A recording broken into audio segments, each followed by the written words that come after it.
ശ്രീകുമാർ, ഇപ്പോൾ ഈ വിപിൻ മോഹൻ നടത്തിയ വെളിപ്പെടുത്തലാണ് പുതിയതായിട്ട് ഇതിനകത്ത് വന്നിട്ടുള്ളത്. പിന്നെ യൂത്ത് കോൺഗ്രസിന്റെ നേതാക്കൾ അവരുടെ ബൈറ്റ് നമുക്ക് പിന്നാലെ കേൾക്കാം.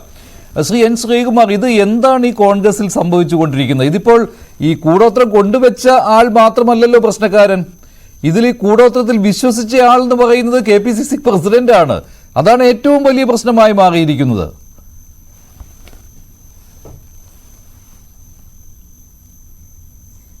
നോക്ക് മഞ്ജുഷേ, നിങ്ങൾ ആരെ എന്തൊക്കെ പറഞ്ഞു എന്നൊന്നും ഇവിടെ ചർച്ചാ വിഷയമല്ല.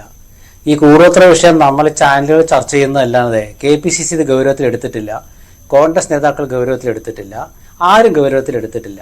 പിന്നെ എന്താ വെച്ചാൽ കോൺഗ്രസിലെ നേതാക്കൾക്ക് ഇങ്ങനെ എന്തെങ്കിലും വിശ്വാസം, അതുപോലെ ചില പ്രാകൃത ആചാരങ്ങളിലൊക്കെ വിശ്വാസം ഉണ്ടെങ്കിൽ അതൊക്കെ പൊക്കി പിടിച്ച് നമുക്ക് ചർച്ച ചെയ്യാന്നല്ലാണ്ട് അത് KPCCയോ അല്ലെങ്കിൽ കോൺഗ്രസിൻ്റെ കെട്ടുറപ്പിനെ ഒന്നും ബാധിക്കുന്ന പ്രശ്നമല്ല. അപ്പം നിങ്ങൾ തന്നെ ഇതിൻ്റെ ആമുഖത്തിൽ പറഞ്ഞു ഒരുപാട് നേതാക്കളുടെ കാര്യം. ശരിയായിരിക്കും, കാരണം ചില മണ്ടന്മാരെ ഇങ്ങനെയൊക്കെ ചെയ്തു കഴിഞ്ഞാൽ ആ നേതാവ് തളർന്നു പോവും, ആ നേതാവിന് നാശം സംഭവിക്കുക എന്നൊക്കെയുള്ള ചിന്തയുള്ളവരുണ്ടായിരിക്കും. അവരൊക്കെ കുറച്ച് ചേർന്ന് ഇങ്ങനെയൊക്കെ ഒരുതരം ഇതൊക്കെ ഒപ്പിക്കുന്നു എന്നല്ലാണ്ട് ഇതിലൊന്നും ഞാനൊന്നും ഒരു ഗൗരവവും കാണുന്നില്ല. ഞാൻ മാത്രമല്ല, ഞാനെന്ന് വെച്ചാൽ ഒരു പത്രപ്രവർത്തകൻ എന്ന നിലയിൽ മാത്രമല്ല, കോൺഗ്രസിനെ കൃത്യമായിട്ട് മനസ്സിലാക്കുന്ന ഒരാളെന്ന നിലയ്ക്ക് കോൺഗ്രസിൻ്റെ ചരിത്രത്തിൽ ഇങ്ങനെ ഒരുപാട് സംഭവങ്ങളൊക്കെ നടന്നിട്ടുണ്ട്. ഒരുപാട് സംഭവങ്ങൾ എന്ന് വെച്ചാൽ ഇങ്ങനെ കൂടോത്രമോ അല്ലെങ്കിൽ ആഭിചാര ക്രിയകളോ ഒക്കെ പലവട്ടം നടന്നിട്ടുണ്ട്. അതൊന്നും ആരും ചർച്ചയാക്കിയിട്ടില്ല. ഇത് ഇത്ര ലാഘവത്തോടു കൂടി എടുക്കുന്നത് എന്തുകൊണ്ടാണ്? അത് പൊതുസമൂഹത്തോട് കാണിക്കുന്ന ഒരു വെല്ലുവിളിയാണ്. KPCC പ്രസിഡന്റ് എന്ന് പറയുമ്പോൾ ഉന്നത പദവിയിലിരിക്കുന്ന ആളാണ്. അദ്ദേഹത്തിനൊരു ആരോഗ്യ പ്രശ്നം വരുമ്പോൾ അത് സ്വന്തം പാർട്ടിയിലെ ഒരാൾ കൂടോത്രം ചെയ്തതുകൊണ്ടാണെന്ന് വിശ്വസിക്കുന്ന ഒരു KPCC പ്രസിഡന്റിന് എങ്ങനെ ഈ പുരോഗമന കാലത്ത് ഈ 2024 എങ്ങനെ പാർട്ടിയെ മുന്നോട്ട് നയിക്കാൻ കഴിയും?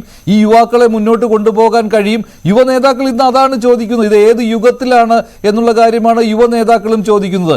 അതിന് മറുപടി KPCC പ്രസിഡന്റ് നൽകേണ്ടി വരില്ലേ? അദ്ദേഹം മറ്റൊരു നേതാവിന്റെ സഹായത്തോടെ ഈ കൂടോത്രങ്ങൾ കണ്ടെടുക്കുന്നു, നശിപ്പിക്കുന്നു. ആ നേതാവാകട്ടെ, ഞാൻ പേര് തന്നെ പറയാം, രാജ്മോഹൻ ഉണ്ണിത്താൻ, സമീപകാലത്ത് എവിടെയൊക്കെ കോൺഗ്രസിന്റെ ഇടങ്ങളിൽ ഇത്തരത്തിലുള്ള കൂടോത്രങ്ങളുണ്ടോ അതെല്ലാം കണ്ടെത്തി കൊടുക്കുന്ന ആളായി മാറുകയാണ്. ഒരു കാട്ടുപറമ്പൻ രീതിയായി മാറുകയാണ് രാജ്മോഹൻ ഉണ്ണിത്താൻ. ഇതെന്താണ് ഇങ്ങനെയൊക്കെ? അതൊക്കെ വളരെ ലളിതവൽക്കരിച്ചുകൊണ്ട് താങ്കൾ പറയുമ്പോൾ അത്ഭുതം തോന്നുകയാണ്. അല്ല, ഞാനല്ല ലളിതവൽക്കരിക്കുന്നത്, ഇത് കോൺഗ്രസ് ലളിതവൽക്കരിച്ച് കഴിഞ്ഞു. കാരണം കോൺഗ്രസ് ഇതൊരു വിഷയമല്ലെന്നേ. ഇപ്പൊ KPCC പ്രസിഡന്റ് ആരോടെങ്കിലും പറഞ്ഞോ എന്റെ ആരോഗ്യ പ്രശ്നത്തിന് കാരണം കൂടോത്രമാണെന്ന്? ആരോടെങ്കിലും പറഞ്ഞു?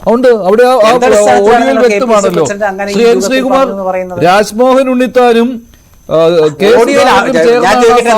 നശിപ്പിക്കുന്നത് അവിടെ അദ്ദേഹം കൃത്യമായിട്ട് അദ്ദേഹത്തിന്റെ ഓഡിയോ കേൾക്കാം. എനിക്ക് അടുത്തിടെ തലവേദന വന്ന കാര്യവും ഇല്ലേ, ദേഹാസ്വാസ്ഥ്യം ഉണ്ടാകുന്ന കാര്യവും ഒക്കെ അതിനകത്ത് പറയുന്നുണ്ട്.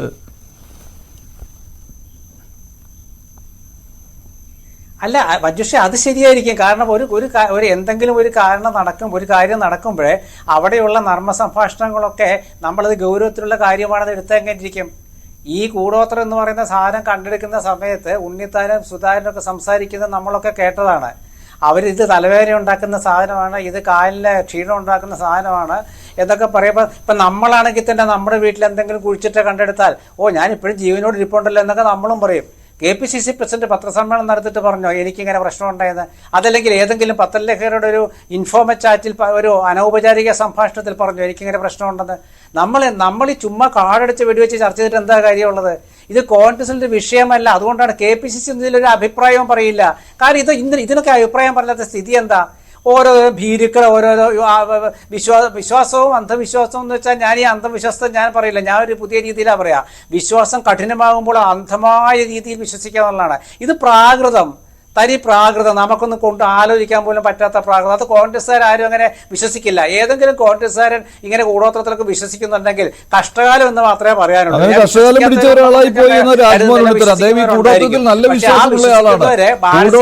അടിയുറച്ച് വിശ്വസിക്കുന്ന ആളാണ് രാജ്മോഹൻ ഉണ്ണിത്താൻ. അത് മാത്രമല്ല, കൂടോത്രം ഒഴിപ്പിച്ചല്ലേ, ഈ ബാധ ഒഴിപ്പിക്കുന്നത് പോലെ കൂടോത്രം ഒഴിപ്പിച്ച് ഈ ദോഷങ്ങൾ മാറ്റിക്കൊടുക്കുന്നതിന് വേണ്ടി ഒരു ആചാര്യനുമായിട്ട് കറങ്ങുന്നയാളുമാണ്. ഞാൻ താങ്കളിലേക്ക് വരാം.